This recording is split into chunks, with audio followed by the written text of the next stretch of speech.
310 SUG-V performs dismounted operations like surveillance, reconnaissance, EOD, and route clearance missions with ease.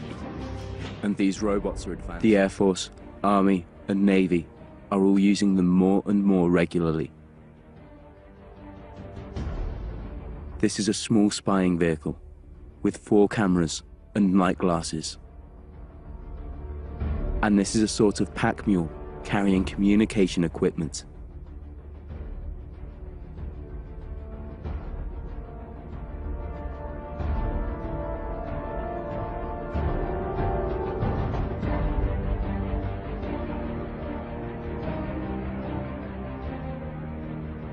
U.S. police may soon employ the same drone technology which the Army uses to attack targets abroad, only the downsized version.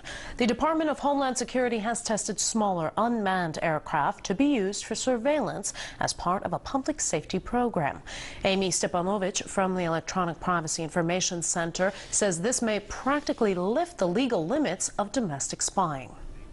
Micro air vehicles, or MAVs, will play an important role in future warfare. The urban battlefield calls for tools to increase the warfighter's situational awareness and capacity to engage rapidly, precisely, and with minimal collateral damage. MAVs will be integrated into future Air Force layered sensing systems. These systems may be airdropped or hand-launched, depending on the mission requirements.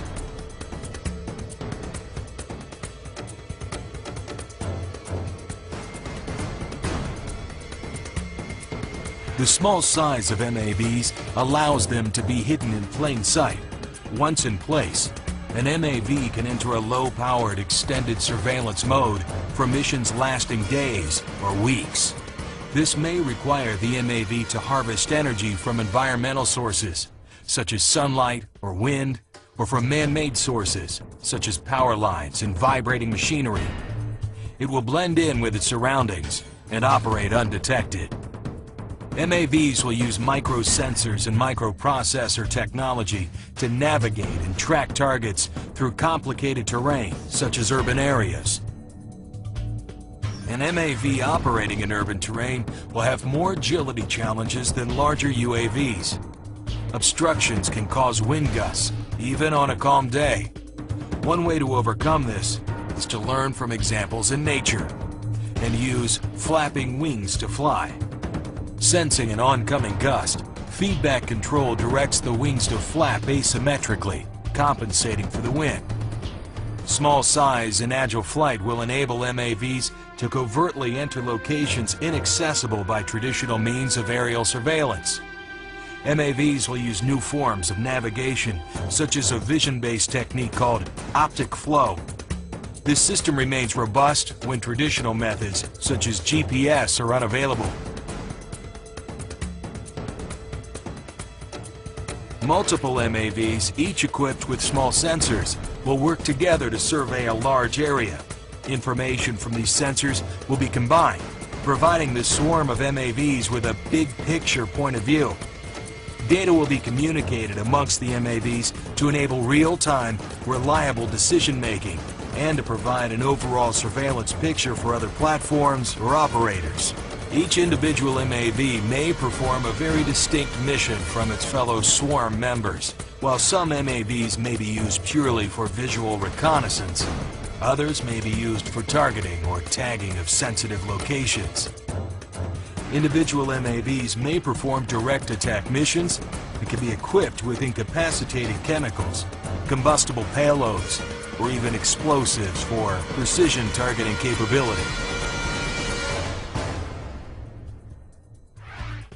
MAVs may carry sensors to detect chemical, biological, or radiation threats and relay this information to human operators or to other unmanned platforms.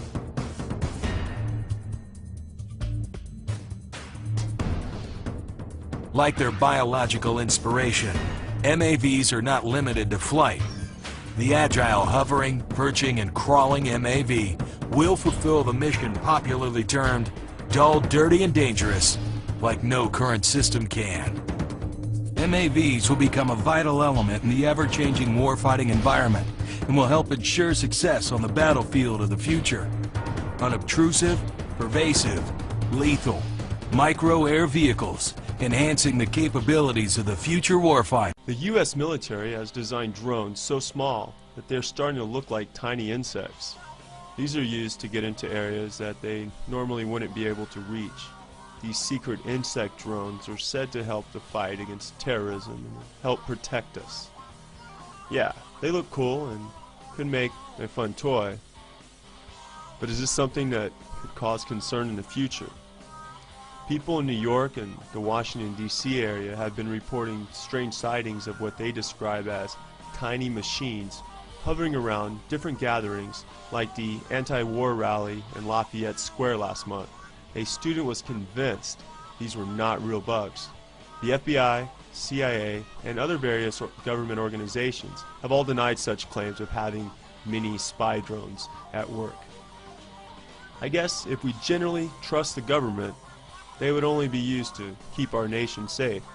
After all, if government organizations really wanted to spy on us, I'm sure they can find a less expensive way to.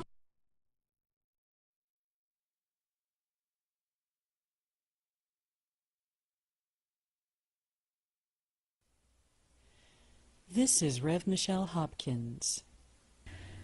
Tonight I discovered something in the southernmost portion of Arizona, near the border of Arizona and Mexico, in the western portion of that border.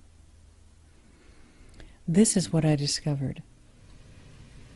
This is a huge prison complex, fully operational, people living there. First of all, there is a road that goes around the entire complex, lined with a fence that goes around the entire complex. It is not to keep people safe, it is to keep people in. That automatically makes it a prison. Now, associated with this prison, across the road are these very strange fields. When I looked at them, they're pits of some sort, fairly deep, I'd say about 6 feet deep or so, 8 down and 8 across, with some in the middle, with a huge long pit in the middle, so deep that water has seeped into it. In the middle of these pits is what I believe to be a killing field. This is what disturbed me more than anything else. One of these pits that has been dug down into has a fence around the entire pit.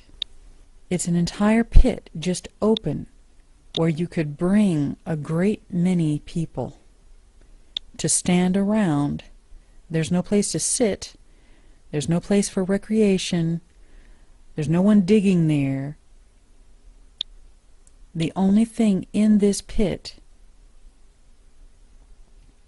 besides one lamp giving light to only this area of the pit, is this structure. Now realize this is smaller than one of those FEMA vehicles. That's how zoomed in we are. This is about the size of a FEMA bus. It's not as tall as this light outside the fence line that is showing only on this area. Now as we zoom in a little bit, we see this structure laying down flat. This is a platform. This is a light with a shadow. In front of this platform is another pit, a spill pit. What we see right here seems to be a slab, perhaps a slab a person could lay on for punishment. The only punishment, it seems to me, that could be meted in this great huge field with nothing but standing room, one light, one instrument of torture or death, would be a guillotine. This looks like the plank the person lays on. It turns down and is pushed into the guillotine. The person's head goes here, and if you look down on the ground already, it would seem that this may have already been used once or twice. Where are the bodies? Perhaps they have already been packaged. Now we have in this country states that allow beheading as part of capital punishment as a choice for the person who is being punished so that their organs can be saved for transplantation. Arizona is not one of those states. Lethal injection for persons sentenced after 11/15/92, and those sentenced before that date may select lethal injection or lethal gas. Those are the only two forms of capital punishment Arizona offers, which tells me that there's a reason why this prison is not on the map as far as being a state prison in Arizona. It's not even listed as a prison. It's just there. Let me introduce to you the Illuminati card game's method of New World Order tax reform. A famous, rather vulgar comedian came up with a song saying that there is a death that both Jews and Christians could really appreciate. But instead of using an axe to chop off their heads, they should use a hacksaw.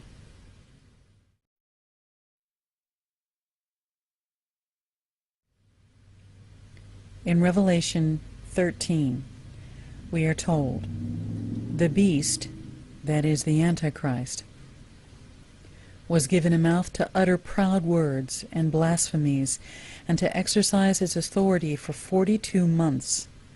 It opened its mouth to blaspheme God, and to slander his name and his dwelling place, and those who live in heaven. It was given power to wage war against God's holy people. The Antichrist, my friends, is going to be waging war against us, God's holy people. If you believe in Jesus Christ, if you are a blood-bought, born-again believer in Jesus Christ, if you follow God, it says in Revelation 13, the Antichrist is going to have power to wage war against us and to conquer us. It says in verse 7, it was given power to wage war against God's holy people and to conquer them, and it was given authority over every tribe, people, language, and nation. All inhabitants of the earth will worship the beast, all whose names have not been written in the Lamb's book of life, the Lamb who was slain from the creation of the world. That verse does not say that every person who is living on the earth is going to worship the beast, and therefore the only people that are here on the earth are non-Christians. That's not what that verse says. That verse says, all those whose names have not been written in the Lamb's book of life will worship the beast. Because we're told in the very verse in front of that verse, those who believe in God and follow Jesus Christ, the holy ones of God, they are going to be martyred. Verse 9, whoever has ears, let them hear. If anyone is to go into captivity they will go. If anyone is to be killed with the sword, they will be killed. This calls for patient endurance and faithfulness on the part of God's people. My friends, we are going to be here for the duration. In Revelation 6, during the 5th seal, those who were martyred for the Lord were told to wait a little while longer until the full number of their fellow servants, their brothers and sisters, were killed just as they had been. And this is in the 5th seal of Revelation during the Great Tribulation. Folks, we are here being martyred for the Lord during the Great Tribulation. But praise be to God, we are greater than conquerors in Him, because greater is He that is in us than he that is in the world. I was pulled to the side road, which was a new cut gravel dirt road in front of a business, a builder's supply business, actually Top-Notch Builder's Supply in Madison, Georgia. To my right, this was previously was a soybean field, and this little new cut road divided this field, and the right side of the road was filled with which I thought was portable toilets. I never looked at them that close. Same in color, maybe black, but which was an odd color. And I was sitting there going over my notes, and a van pulled alongside of me that turned out to be the property owner. And he greeted me, and he was by himself, and so we had a good little dialogue there, and I asked him about the field of black boxes. What were they? Because I'd never seen anything like that, and his statement was that if he told me, I would be one of few people in Madison, Georgia that knew about them. And he says they're disposable coffins, I believe he told me. And he says there's 100, at that time, he said there was 125,000 there. And they were stacked, he told me, 15 high. I asked him who owned them, and he stated that the CDC owned them and that they were leasing the land, leasing his land for storage. And he said his brother worked with the CDC in Atlanta and had been asked by the CDC to do a 3-year extension to place temporary morgues all across the nation. So in January of this year, 2005, we decided to drive to beautiful Madison, Georgia and take a look for ourselves.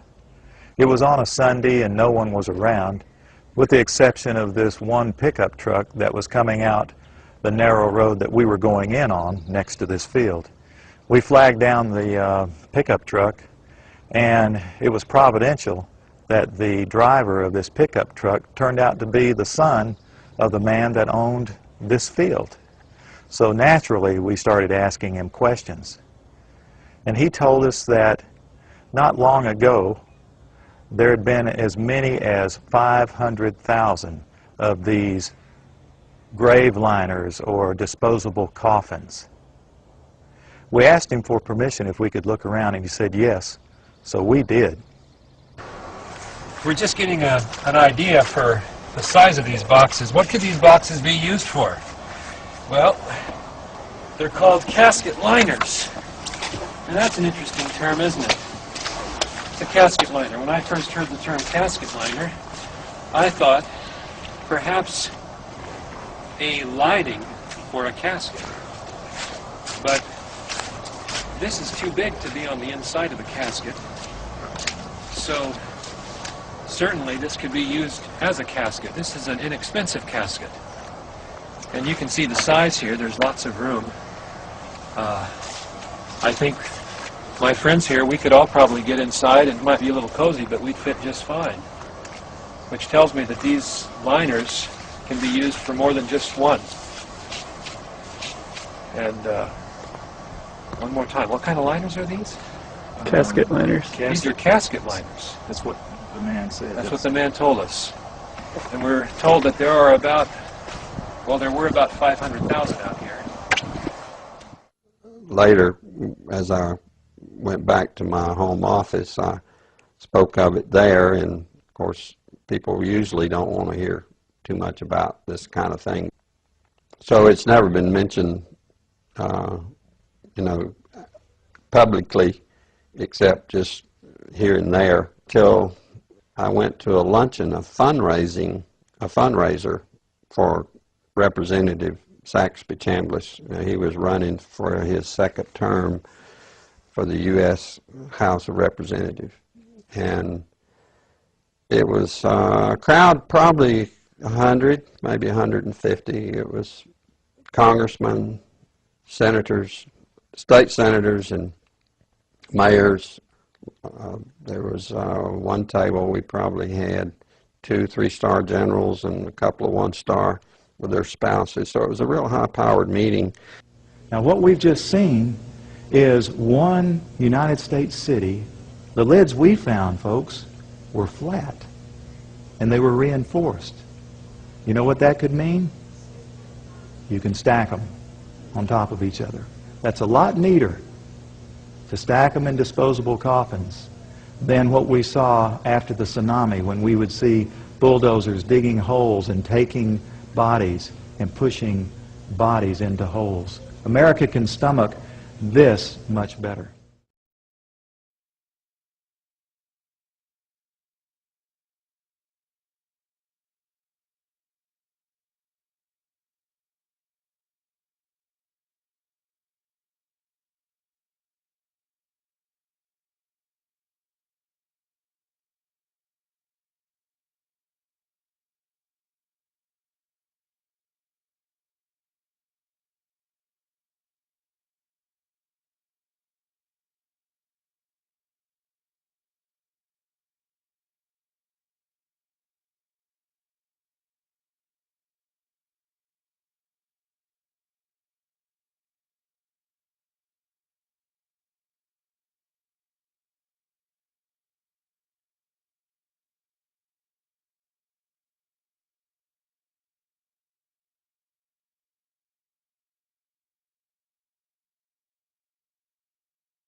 Surprises on this October 21st, 2012. And here's the headline. FEMA ordered 102,000 boxcars with shackles. I'm just reporting the information as I find it and as it's given to me. I am not the one that wrote this article, but we need to be prepared. We need to be awake and alert. October is full of surprises.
Exactly 10 days before the Boston bombings took place, the U.S. Vice President boldly announced the beginning of a new world order.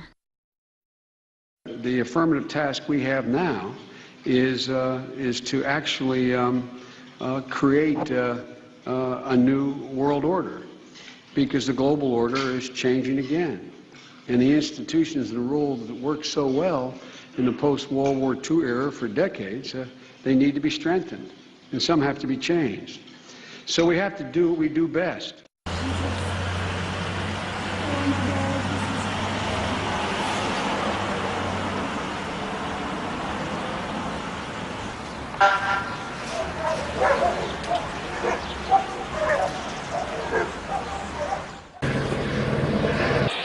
All businesses in these towns remain closed until further notice.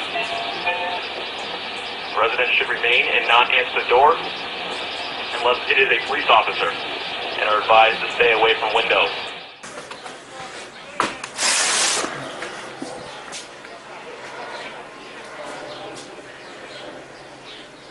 And we do have Congressman Ron Paul joining us today. It's great to have you on with us today, sir. It's good to be with you. Wow, so much is happening. What do you make of Boston and that whole martial law spectacle that we saw? And then the police, the military police, were allowed to march into any house, anytime without a search warrant. It was martial law, you know. So I think it was very, very scary. Let's just hope it wakes up some people. Former Congressman and Dr. Ron Paul joins us, very active in the defense of liberty on the Boston issue. I mean, clearly, any excuse this power structure has to grab power, they do it. And it seems that that appetite is getting more and more intense. Why do you think that's happening? Well, the problems are getting bigger. They say that Congress isn't doing a job because they're broke, but it's the whole system that's broke. We're financially broke. Seeing the images of lockdown, saying it's a prison, overriding the Bill of Rights, that is martial law by definition. And now they're saying this is the new way in America, and we've got to have drones now domestically.